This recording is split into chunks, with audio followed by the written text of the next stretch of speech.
What's up, humans? I'm Enzo with Frequency, and today we are going to discuss vibrations and frequencies. Now, more so exactly what they are and how to properly use them for your own highest good.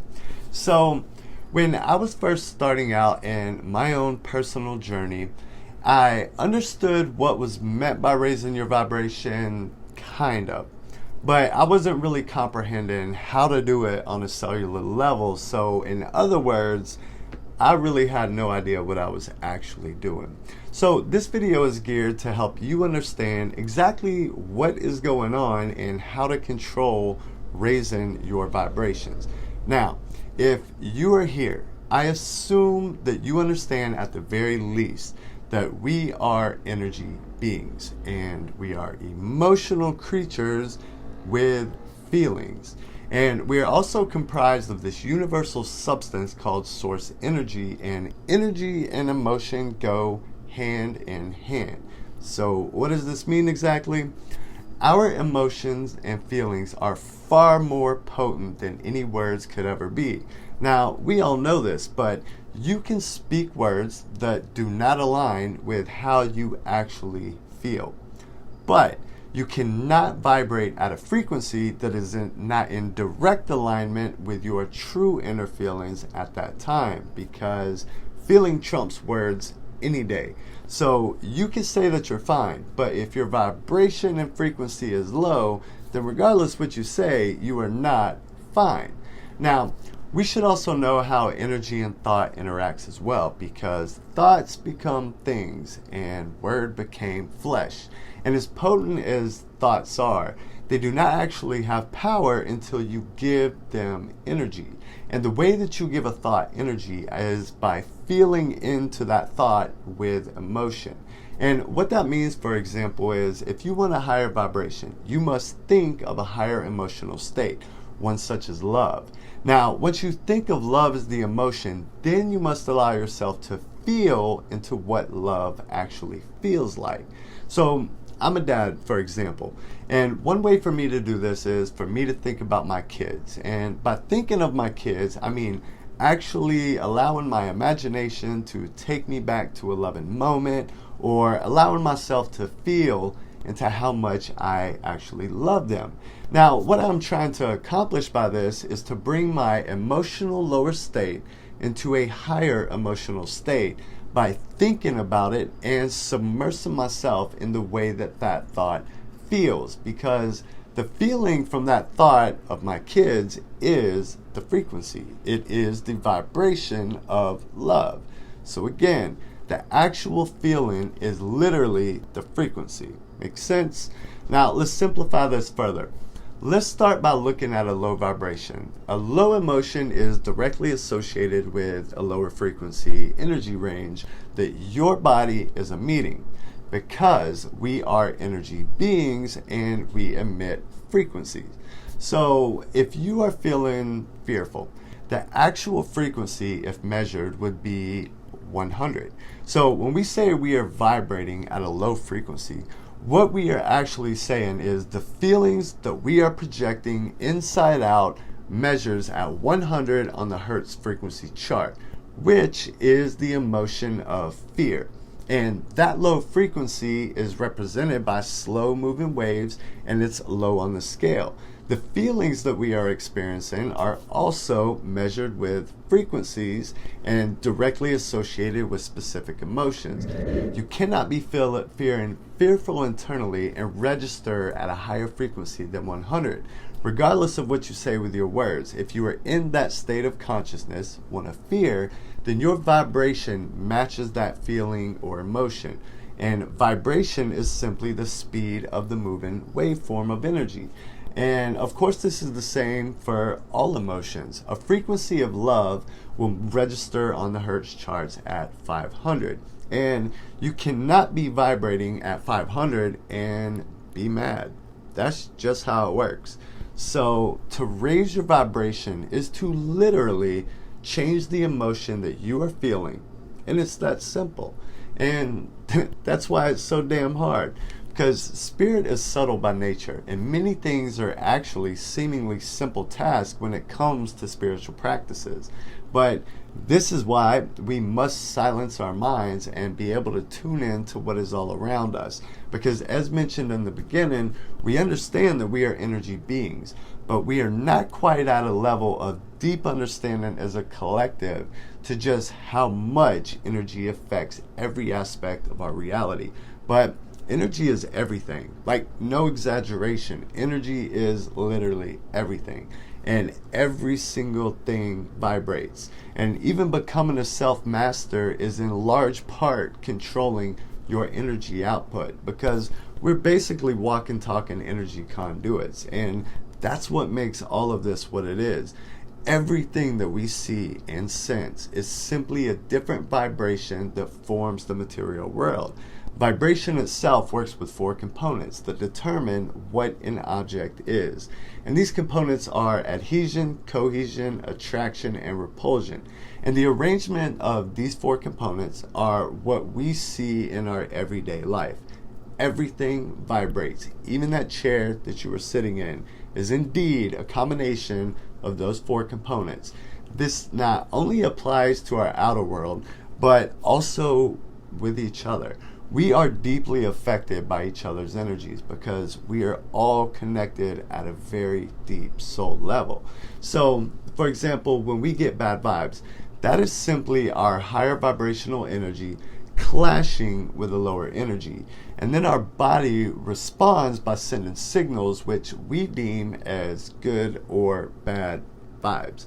So let's dive even deeper with a simple analogy, and let's use the radio as a reference. The same radio that we use to listen to music. In case someone needed clarity, I got you. But we will use low vibrations and look at 88.5 on the radio dial as the lowest frequencies. And the higher vibrations will go up to 107.5. So one way to think of energy frequencies not meshing is to think of the radio when it lands between stations. You know, the music is not really clear. You can kind of hear it bleeding through, but it's mostly a lot of static and just unpleasant sounds. And if we are happy and we think of running into a person that is angry, let's say they are vibrating low on channel 90.5. Now, that is going to be an emotion of anger. And this also means, by the way, that every other person's angry from the collective will also be available on channel 90.5. So if you want to have an angry pity party, then all you got to do is dial your channel into 90.5, join everybody else. But feelings such as love, which will be found on channel 106.5, cannot be heard on any other channel. And just like a radio works, if you wanted to feel a higher vibration of love, you would have to manually tune your radio to 106.5. Now, in reference to humans, this means that we would have to change the way that we are feeling internally. So by shifting our emotions to that of love, once we are feeling love inside, we are essentially tuning the radio to that channel, and now those energies of anger cannot be heard because it's on a different radio station.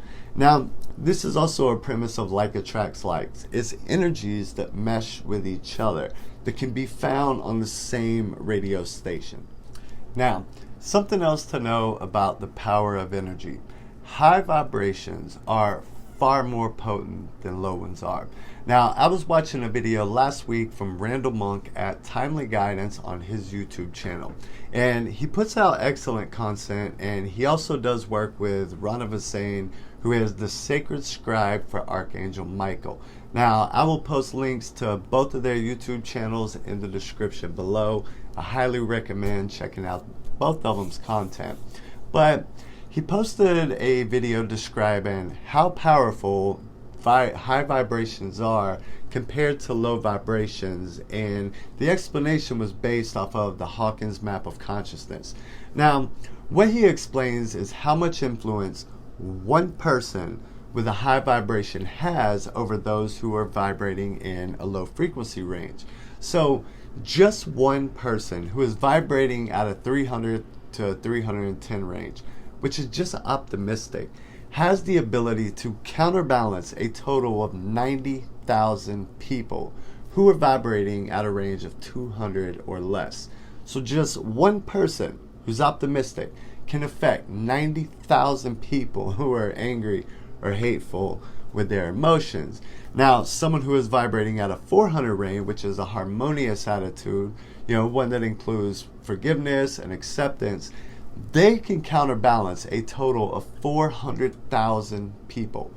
Just one, as in just you, has the ability to offset, counterbalance 400,000 people vibrating at a low frequency range. Now, we call ourselves light workers, but make no mistakes, we are also energy wizards.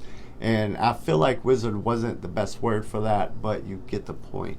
Now, when you are operating at a higher frequency, you have no idea the power that you hold. High vibrations are fast, short energy waves, and low vibrations are slow, drawn out. And they're easily overpowered by high vibrations. Now, conceptually, this is exactly how the light is more powerful than the dark, because there's no amount of darkness that will extinguish any amount of light. You have never turned on a light and it been too dark for that light to shine. Never. Dark can't even dim it.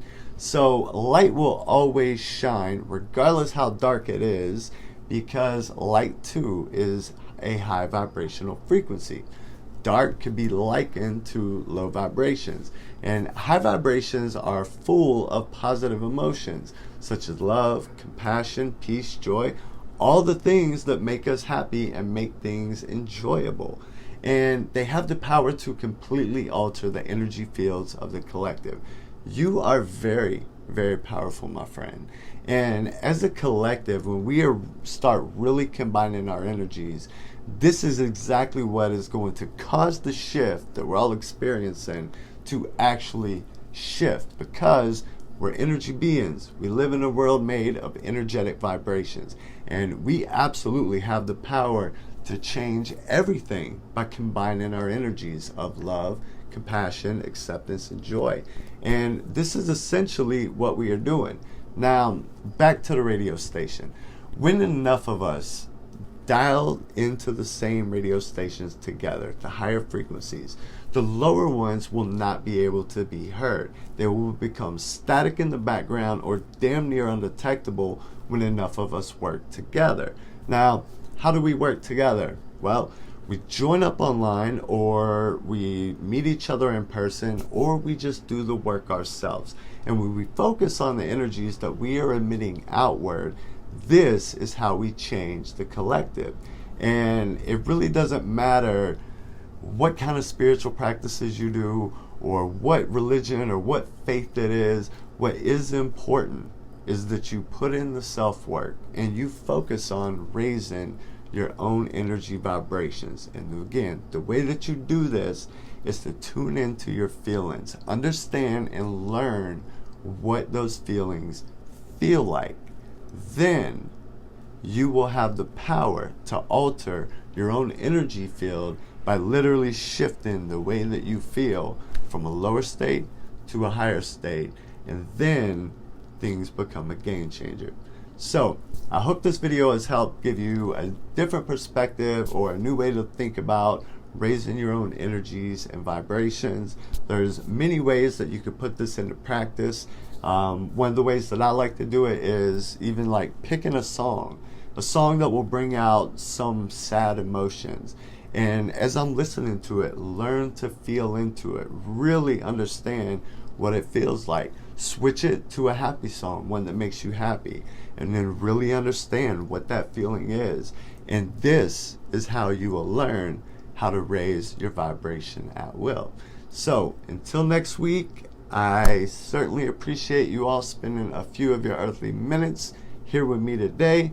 And until next week, I send wishes for peace profound.